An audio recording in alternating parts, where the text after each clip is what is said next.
the impending ecological catastrophes are very heavily concentrated in the near term in the developing world.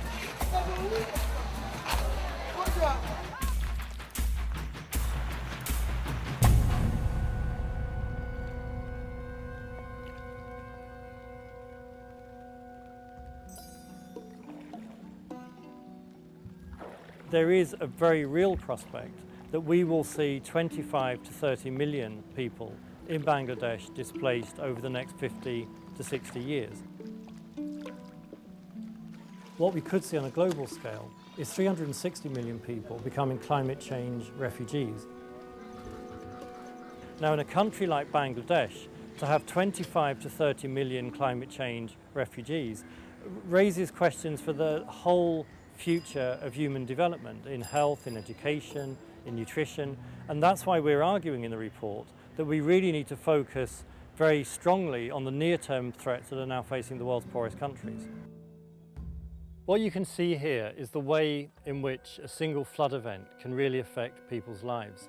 Normally, in a normal year during the rainy season, the rains come, the land is inundated for about 3 weeks to 1 month, and then the water drains away. It's now been inundated for 3.5 and almost 4 months. This whole area that you can see here is normally planted to rice, which is one of the main crops for providing food and employment for the region. The families here have lost their entire rice crop. They're now concerned that the trees which have been planted over many generations here, mango trees, palm trees, will be destroyed. And so this is a demonstration of how a single flood event can transform a whole ecosystem. ধরেন যে এই যে অবস্থা এতে যদি আমরা ফসলাবাদ না করতে পারি তাহলে আমাকে অবস্থা তো অন্ধকার হয়ে যাচ্ছে না This is a village of about 2,000 people and it's been completely inundated. Some people have left the village altogether, but most of them have built up their shacks, new shacks along this area here out of bamboo and plastic. The reason that people have built their homes along this road is that it's now the only dry part of land that they have. It's the only part of their former village which is still above the waterline.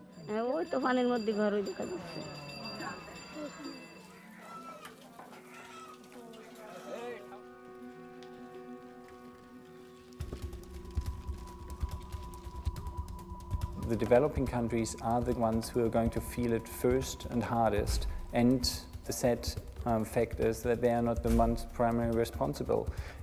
In fact, the least developing countries didn't contribute anything to the current climate change we have. It's extremely important to look at the scientific realities of climate change and the kinds of biophysical impacts it's going to create, and then convert that into what it really means for the lives of the poorest of the poor, because they are the ones who are really going to be affected. The world's poorest people do not have assets to fall back on. They're not protected by flood defence systems. They're living absolutely on the front line in the areas of the world that are most prone to droughts, that are most prone to floods, and they have the least protection. We are warning in the report that there is a danger that these symptoms will translate into long-term human development setbacks. It's not the small farmer in northern Ethiopia who created the climate change problem. They're emitting virtually zero carbon into the Earth's atmosphere, and yet these are the people who will pay the highest price.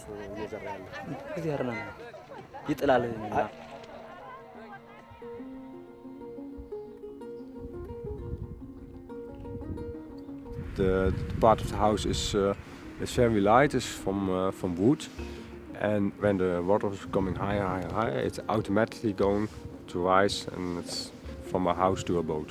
Because of the law in Holland, the government has to protect the people that there isn't any danger of high risk that the dike will break through. That's why the dike is on this place, that's why the dike is so strong. One part of the world is spending billions of dollars protecting their citizens against climate shocks. Another part of the world, millions of people are being left to sink or swim with their own resources. The Universal Declaration talks about barbaric acts.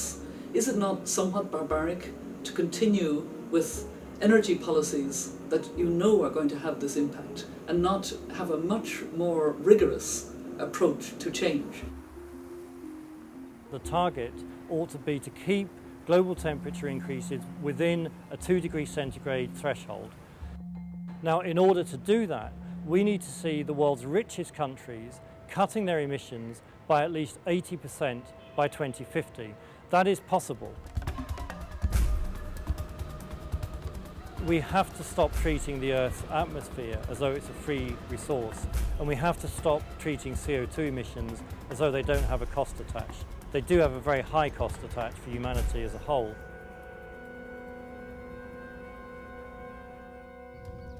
The Human Development Report is not a counsel of despair, it's a call to action, and above all, it's a call to action to the world's richest countries. And in my view, playing Russian roulette with the lives of the world's poorest people and the future of the planet is not a smart game to play.